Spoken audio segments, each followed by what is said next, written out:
તો hi guys, કેમ છો બધા? મજામાં જશો તો આપણા વ્લોગ તો થાય મજામાં જોવે છે. અને આપણે આવી ગયા છીએ ખેતરમાં ચકલા ઉડાડવા. તો વહેલી સવાર થઈ ગઈ છે. Good morning.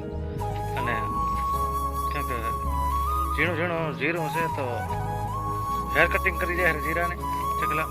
તો આપણે આવી ગયા છીએ ચકલા ઉડાડવા. અને જીરો પણ એ તો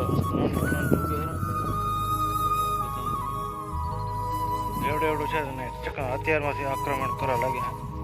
તો કેમ કે 10-15 દિવસ હાલ આવશે, ધીરો મોટું થયા છે પછી નહીં કાપે આવું છે. અને અત્યારે આપણે 2-3 કલાક ખેતરમાં રહીને એક બાજુ બીટીનું કામ પણ ચાલુ છે. તો બીટી પણ હજી વીણવા જવાની છે, બીજા ખેતરમાં બીટી વીણા કરી. તો અત્યારે તો મિત્રો આપણે તમારી અત્યારે છે ચક્કા બેસીને જાય એટલા માટે. તો આપણે તો જીરો ઉગે હેરો અને સાઈડમાં કોરણ મારે હેરા અમે મોટરની પિચકારી થાય હેરી ને આ બાજુ મણિયારા પાણી વાળા હેરા. જો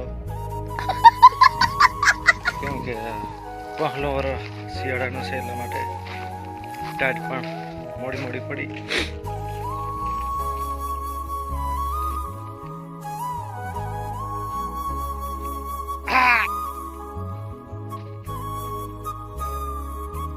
પણ ઘઉં વાયા એટલે એમાં કબૂતરને ચકલા બધા હેરાન કરે. આ બધા ઘઉં છે,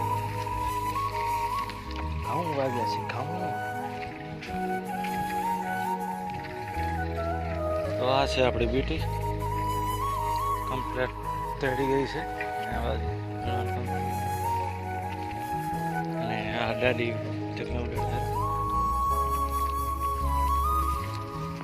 ચકલા હાલાવતા છે ને દાદી. હા,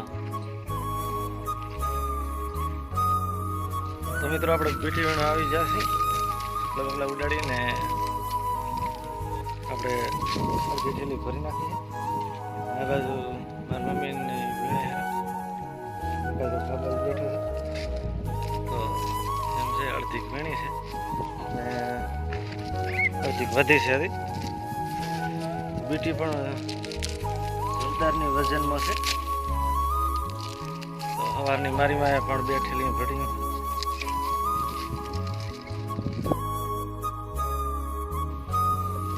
એમાં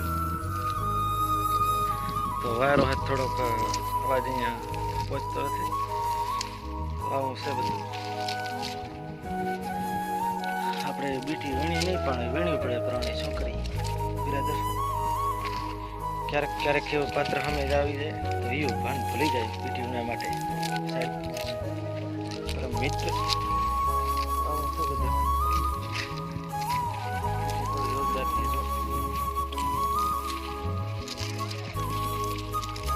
તો હવે આપણે અડધી કલાક ગણીને પછી જશું ઘરે. કેમ કે રજા લેવી જોશે, કેમ કે થકાકાર થઈ જશે હવે ભગાકાર.